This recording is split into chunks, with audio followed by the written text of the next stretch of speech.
If you've been keeping track, you already know that we really liked what Microsoft has done in its expansive follow-up to the original The Outer Worlds from 2019. The Outer Worlds 2 is a solid sequel that builds on the premise and gameplay of its predecessor, to bring us an RPG that was quite immersive and surprisingly deep. Bringing wit, charm, and a sense of wonder to Arcadia, this was a game that reeled us in with its opening act, and had us burning the midnight oil as we got lost in its many questlines. But that's not to say it didn't have its flaws, which only becomes more evident after you spend a sizable chunk of time exploring the massive world it brings to you. But thankfully, those are few and far between, and dare we say, even a tad subjective. So with that being said, it's time to dive in and see what worked and what didn't during our time in Arcadia. Liked: a sense of freedom. While it may not be evident when you're setting up your character, despite the dearth of options to tweak your protagonist to your liking, you're not really locked into a specific playstyle over the course of your adventure. It's always possible to take your character's arc in an entirely new direction, thanks to mechanics that we're going to explore in just a minute. How you interpret the narrative threads coming your way is entirely up to you, even within the main story's fixed framework. And the game cleverly offsets the lack of a respec option via the skills and perks on offer. For instance, you might favor improving your gunplay for the most part, but decide that simply shooting your way through every situation doesn't really fit the way you want to progress your adventure. You're more than free then to pivot by investing a few points into conversational skills, unlocking more options for you to talk your way out of trouble, or even find that you have other choices at your disposal if you've uncovered enough information to make that a possibility. It makes the entire experience feel authentic, and that sense of freedom underlines everything you can do in this game. You know that we love our worlds. Keeping in line with the freedom you're given with regard to your character arc, Arcadia is among the most explorable worlds we can remember in recent times. For starters, there's something to discover in nearly every nook and cranny, be it new gear or weapons, currency, or even the possibility of entire new questlines squirreled away in a house, for example. Every discovery has the potential to lead you to hours of new content in a way that's presented quite organically here and gives the impression of a living, breathing world. And the quality of the world's content makes getting the chance to encounter more of it quite rewarding to those of you among who don't like leaving even a square inch of a sprawling map untouched. Arcadia just wants you to uncover everything that it has to offer and rewards you when you try. Disliked: things get a tad overwhelming. Although we welcomed Arcadia's world with, well, open arms, too much of a good thing could become a disadvantage. We couldn't help but feel overwhelmed at the sheer amount of activities, quests, and content that came at us every time we explored a new area. While that isn't too much of a bad thing in and of itself, the game's codex wasn't all too great at helping us keep track of what we were supposed to do on each questline, since many of the clues we were given required that we listen and observe the world around us. That's a great way to keep players invested, no arguments there. But it wouldn't have hurt to have some way to track objectives, considering just how many of them came our way at a pace that was both thrilling yet had to properly process. We get that this is of course a subjective opinion though, and that some of you would smile at the chance to truly immerse yourself into Arcadia's many mysteries. So to each their own, we'd say. Liked: your choices carry weight.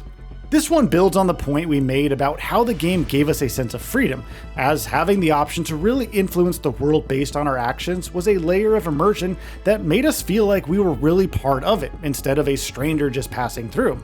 Your character's choices, and by extension the way you've chosen to build them and foster relationships with the various factions and characters, can influence how you navigate new areas and quests based on who you happen to meet and interact with along the way.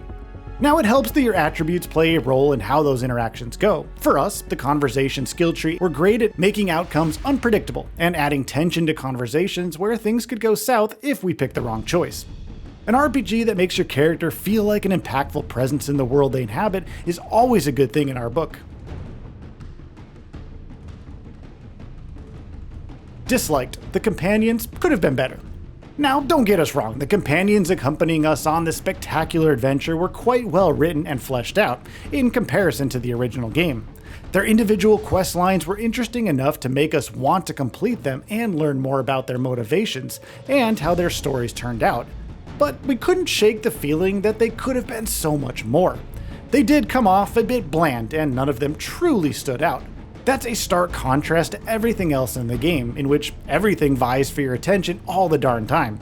It's kind of a pity that the most important characters on our journey felt like they deliberately took the back seat in comparison.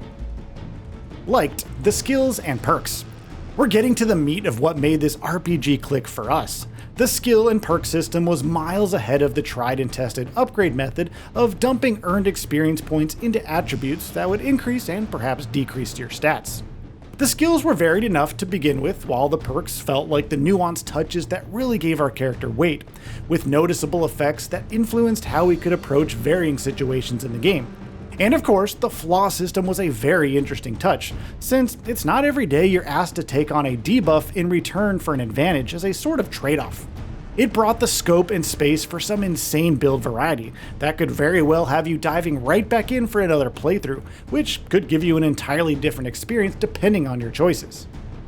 Liked, the gear and the loot. Just like skills and perks, the gear we found as we went about our adventure was another layer of immersion and improved on the already excellent build variety that the game pushes forward. It helps that each piece of gear was interesting enough to warrant trying it out, and having pieces that provided perks based on their brand was a great touch in a game about corporations and their various shenanigans.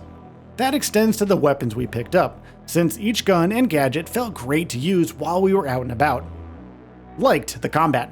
Building on the point about guns being fun to use here, the game's combat was a major step up from its predecessor, and was among the reasons we got to enjoy shooting our way out of irksome scenarios.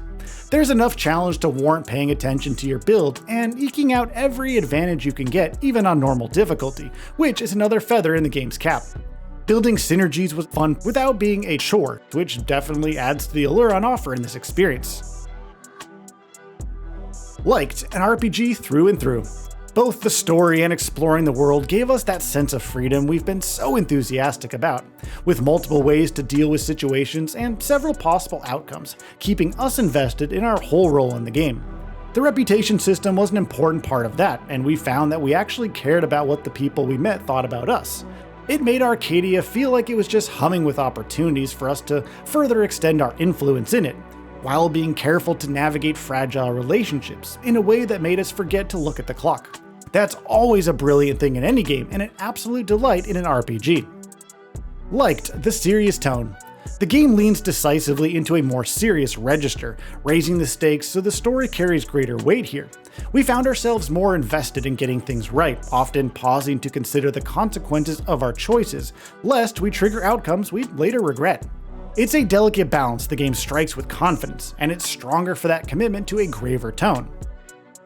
And there you have it. That's our take on what The Outer Worlds 2 got right and what it could have done a bit better. Are there things about the game you think deserve a shout out? Let us know in the comments. And that brings us to the end of this video. A quick request before we conclude. We upload new videos every single day, and if you like what we're doing, please consider subscribing. It really helps us out. Also, don't forget to enable all notifications by clicking the bell icon so that you can receive daily video updates. Thanks for watching.